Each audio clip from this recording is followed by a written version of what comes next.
आज का ये एपिसोड शुरू करने से पहले एक छोटी सी बात। क्या आप भी अपना पॉडकास्ट बनाने की सोच रहे हैं? तो एंकर ट्राई कीजिए। ये पॉडकास्ट बनाने का सबसे आसान तरीका है। नंबर एक, ये फ्री है। नंबर दो, इसमें कई सारे ऐसे टूल्स हैं जो आपको अपने फोन और कंप्यूटर पर रिकॉर्ड और एडिट करने की फैसिलिटी देते हैं। नंबर तीन, आप अपने पॉडकास्ट को डिस्ट्रीब्यूट भी कर सकते हैं, जिससे इसे स्पॉटिफाई और दूसरे प्लेटफॉर्म पर सुना जा सके। तो डाउनलोड कीजिए फ्री एंकर ऐप या विजिट कीजिए anchor.fm पर अपना पॉडकास्ट स्टार्ट करने के लिए। ये तो थी एक छोटी सी जानकारी, और अब शुरू करते हैं एपिसोड का सिलसिला। तो आज के एपिसोड में लीजिए सुनिए अयोध्या सिंह उपाध्याय हरिऔध के लिखे उपन्यास अध खिला फूल की 8वीं पंखुड़ी, मेरी यानी समीर गोस्वामी की आवाज में। फूल तोड़ने के लिए देवहूति नित्य जाती।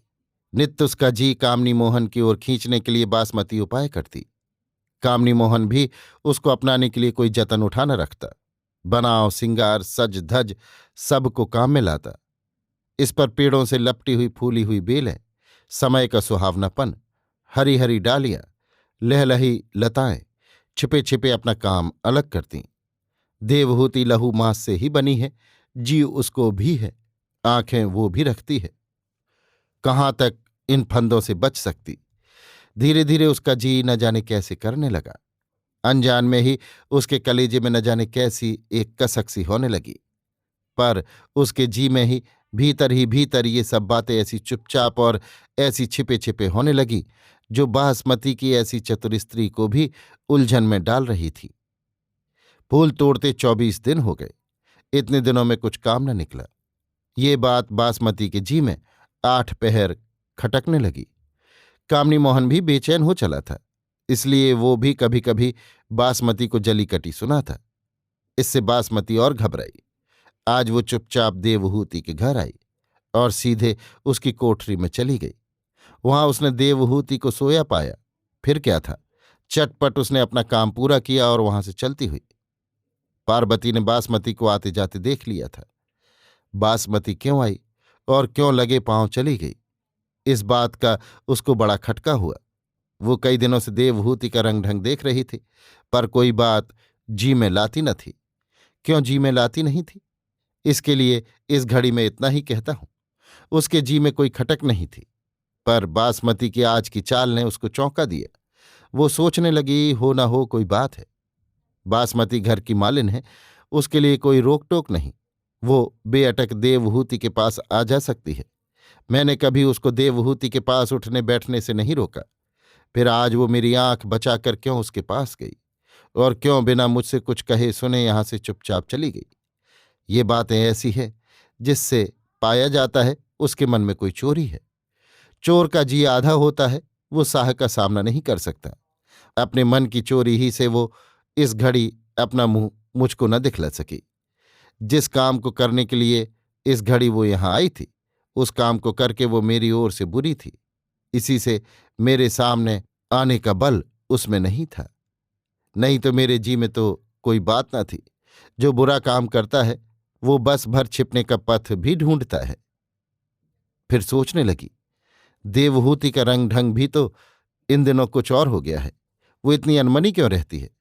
मैं इन बातों पर दीठ नहीं डालती थी, समझती थी लड़की है, कोई बात होगी। पर ये कोई ऐसी वैसी बात नहीं है, कोई गहरी बात जान पड़ती है। नहीं तो देवहूति को किस बात का दुख है। जो चाहती है खाती है, जो चाहती है पहनती है। मैं उसका मुंह देखती ही रहती हूं। एक भाई है, वो भी कभी उसको आधी बात नहीं कहता। फिर वो इतनी अनमनी क्यों।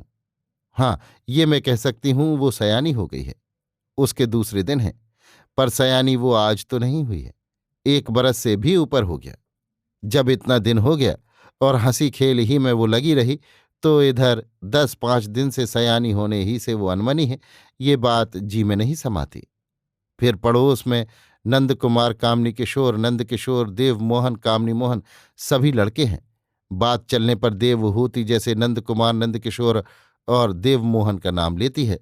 वैसा बेअटक कामनी मोहन का नाम क्यों नहीं लेती? फिर मौसेरे भाई कामनी किशोर को जब वो पुकारती है तो क्या कारण है जो कामनी मोहन का नाम उसके मुंह से निकल जाता है? और जो निकल जाता है तो फिर अपने आप वो लजा क्यों जाती है? कोई टोकता भी तो नहीं। जब घर में कभी कोई बात कामनी मोहन की उठती है और देवहूति वहां बैठी रहती है तो क्या कारण है जो वो इधर उधर करने लगती है? क्यों वो वहां से उठ जाना चाहती है? क्यों उसकी बातें सुनने में उसको लाज लगती है? कामनी मोहन का साथ बहुत दिनों से हम लोगों का है। ऐसे ही सदा उसकी बातें घर में होती आई हैं। पर पहले देवहूति की ऐसी दशा तो कभी नहीं देखी गई। फिर थोड़े दिनों से उसके जी का ढंग ऐसा क्यों हो गया? अब की बार पार्वती का मुंह गंभीर हो गया। फिर वो सोचने लगी, देवहूति का ढंग था। वो 4 लड़कियों को लेकर सदा खेला करती। किसी को सर गूंथना, किसी को बेलबूटे बनाना, किसी को गुड़िया बनाना सिखलाती, किसी को माला गूंथना, किसी को फूल के गहने बनाना, किसी को पोत पिरोना बतलाती, किसी को छेड़ती, किसी को प्यार करती। पर आजकल ये सब बातें उसकी छूट सी गई हैं। अकेले रहना उसको अच्छा लगता है। कोठे पर कभी कभी अपनी कोठरी में चुपचाप बैठी न जाने वो क्या सोचा करती है। 2-4 दिन से तो उसकी ये गत है। पास ही बैठी रहती है और पुकारने पर कभी कभी बोलती भी नहीं। सच्ची बात यह है, उसका जी किसी ओर खिंचा हुआ है। जब वहां से हटे तब तो दूसरी ओर लगे।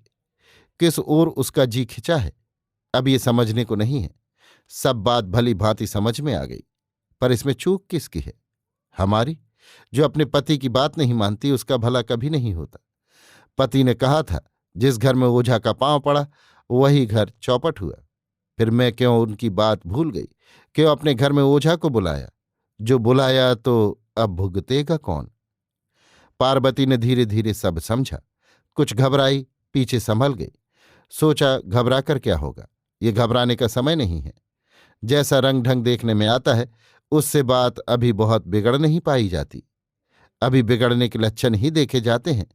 इसलिए घबराने से बिगड़ती हुई बात के बनाने का जतन करना अच्छा है। पार्वती ने सोचकर ठीक किया। चाहे जो हो, अब आज से देवहूति को फूल तोड़ने के लिए न जाने दूंगी। इतना करने ही से सब झंझट दूर होगा। स्त्री कितना ही जीवट करे, पर देवी देवता की बातों में उसका जीवट काम नहीं करता। देवकिशोर अब तक भली भांति अच्छा भी नहीं हुआ था, इसलिए ठीक करने को उसने ठीक तो किया, पर थोड़े ही पीछे उसका जी फिर चंचल हो गया। उसने सोचा, देवी की पूजा को अधूरा छोड़ देना ठीक नहीं। जैसे हो 6 दिन इस काम को और करना होगा। तो क्या बासमती भी पहले की भांति साथ रहेगी? अब उसके जी में ये बात उठी। उसने सोचकर ठीक किया। हाँ, बासमती भी साथ रहेगी। जो देखने में हित बनी है उससे बिगाड़ा क्यों किया जाए? न जाने वो क्या सोचे और क्या करे। इस समय उससे बिगाड़ करने का नहीं है। फिर सुधार क्या हुआ? वे ही सब बातें तो हुई। अब ये विचार उसको सताने लगा।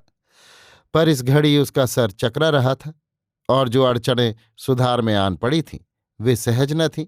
इसलिए विचार के लिए दूसरा समय ठीक करके वो घर के दूसरे काम में लग गई।